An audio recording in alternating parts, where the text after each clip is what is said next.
Hey everyone, Tad from Marketing for Hippies, and I got a new thing about point of view marketing. One of the questions I get from time to time is, should I share that piece of point of view? Not being sure what to share, what not to share. And it just occurred to me that you could put this in a bit of a chart, which you see here. So on the up and down, we could imagine this like 1 through 10, something like that. You've got the relevance, meaning is it important to them? In hiring you and working with you, is this information going to be relevant to them? Would they want to know it? Is it going to be important to them and their journey from island A to island B? From the problem they have to the result they want. That's one axis. The other axis is, do you want to share it? Is it important to you to share in terms of filtering, in terms of there's some things like, I would rather people know this about me so we don't have to have an uncomfortable conversation once they show up. I'd like them to know I'm very conservative. I'd like them to know I'm Christian. I'd like them to know I'm an anarchist. There may be certain things that for you, for your own satisfaction, fulfillment, fun, and working with people, you'd want them to know. So obviously, this is the quadrant we want to focus on in sharing things, right? It's important to you, and it's also important to them. Anything that's going to be important on both sides, obviously we want to share that. Over here, we've got stuff that it might be important to them,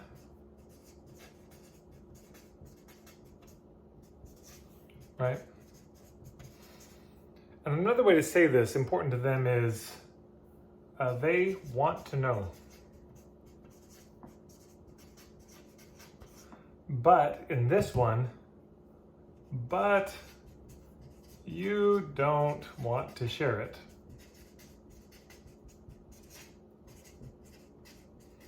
So what do? Right? They want to know, but you don't want to share it. Right?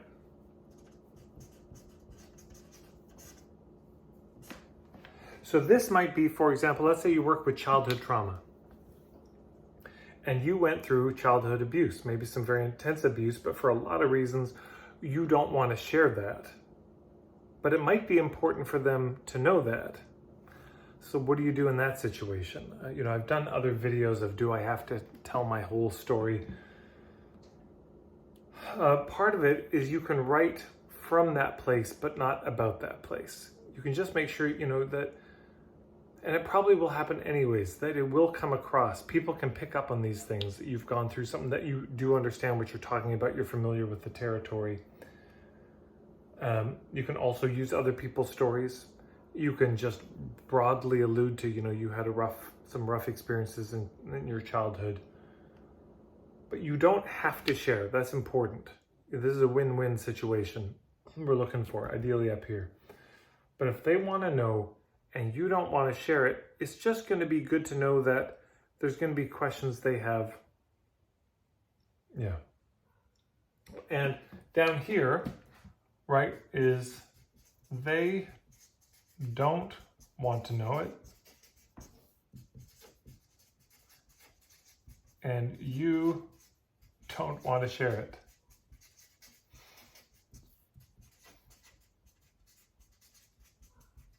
In certain cases, they don't want to know your political beliefs. They don't care. They don't want to know your dating habits, your relationship style, your sexual kinks. All of us have got some weird stuff about us, and they may just not want to know. They don't care. There's a lot of stuff about your life that they would rather not know. And you would rather they don't know too. So this stuff, of course, this is the quadrant of, we don't go here. Then there's the stuff that, right, you want to share it, but they don't want to know.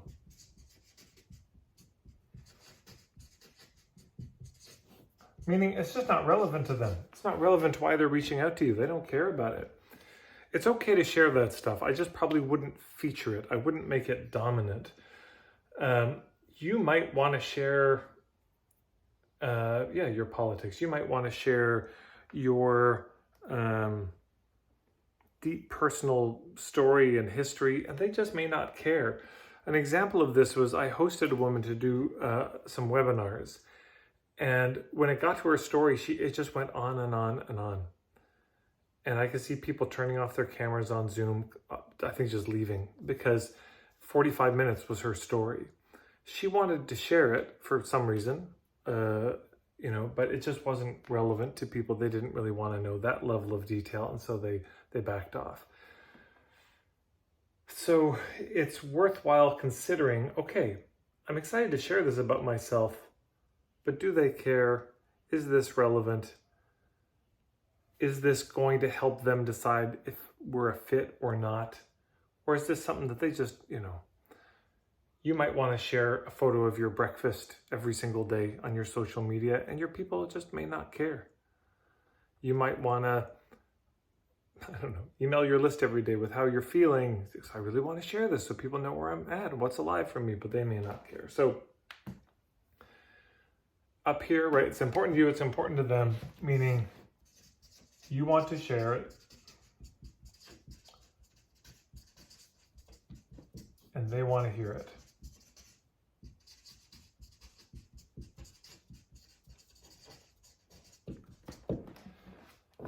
Why is it important for you to share? For filtering, primarily. Why share? So that you can make sure that the people who get to you are going to be a really good fit. Why do they want to know? Well, because they want to know, are you going to be a fit for me? It's filtering again, but it's like, is this relevant to me and to my journey? Is this relevant to, some of this stuff that isn't relevant initially might become relevant down the road, but in the beginning, I would just use this. Not just the metric, do you want to share it? Not just the metric, do they want to hear it? But both. This one, we just avoid doing. This one, if they want to know and you don't want to share it, you just got to sit down with it and think, okay, how do I deal with this? How can I approach this? How can I let them know that I understand the situation without revealing my personal details or the personal details of other people?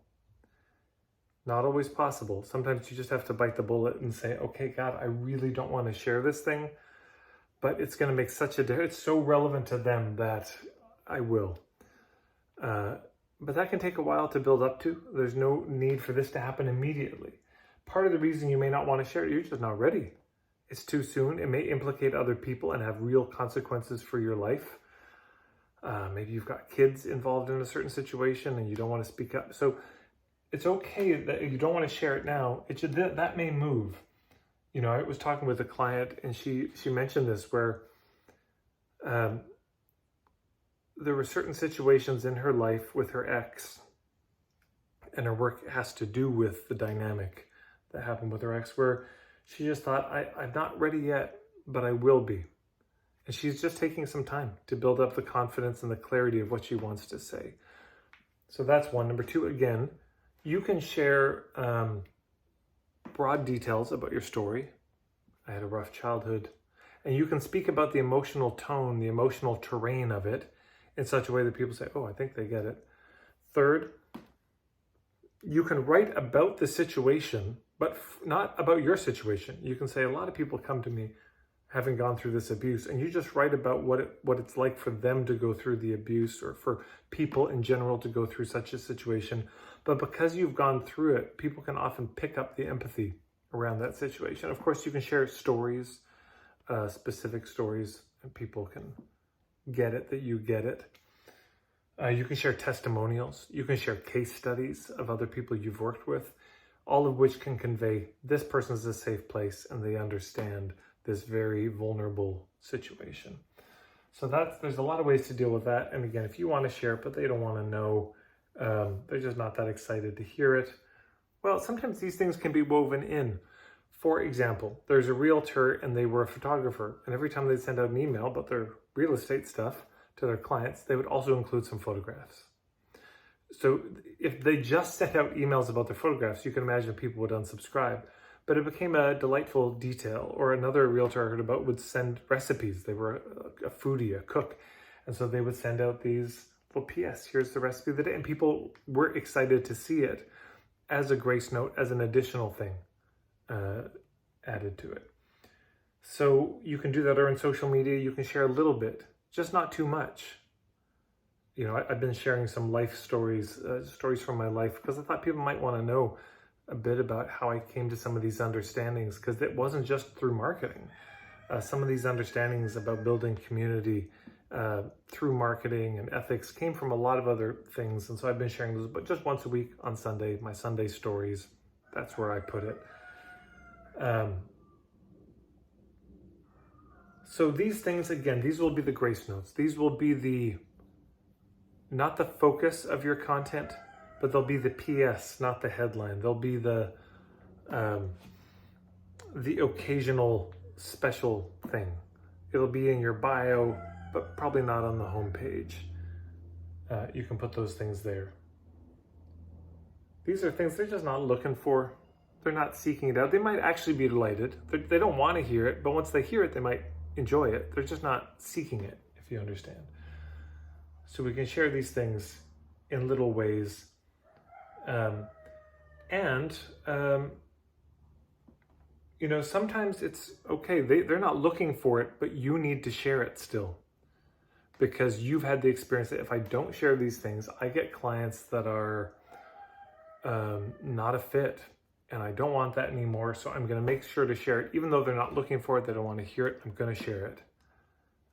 Yeah. And the most important thing is it's both. A question you can ask yourself, by the way, in terms of the relevance, is this is a question you would ask to your ideal client, or you can ask about your ideal client. But if you think about your sort of niche, the perfect kind of person you want to work with, here's the question. What's most important to them when hiring a blank? So for me, it'd be what's most important to people when hiring a marketing coach or working with a marketing coach? What's most important to people when selecting a therapist? What's most important to people when choosing a permaculture company to work with? Yeah. What's most important? That's what's going to be relevant to them.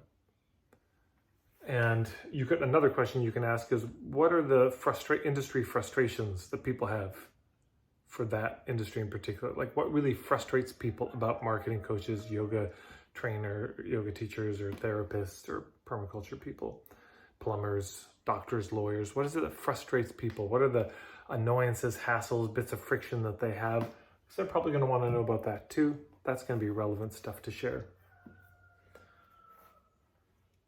And again, you're going to have point of view about a lot of things in life. Everybody's got opinions. But should you share that opinion? You may have a strong thought come up, but should you share it? Well, I don't know. Is it going to be relevant to them in this journey from island A to B? Does that have anything to do with that?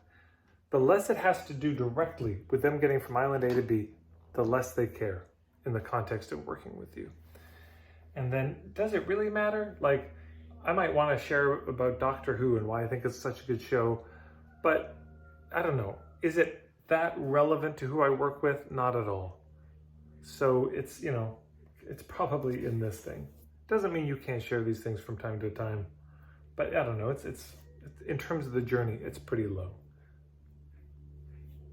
I think that's it. I'd love to hear your questions. What comes up for you having heard this model? This is my first crack at it. I'm happy to do another video on it. Maybe there's another set of axes that makes more sense. But what I'm trying to address is when you have ideas and just should I share it or not, this is what came up.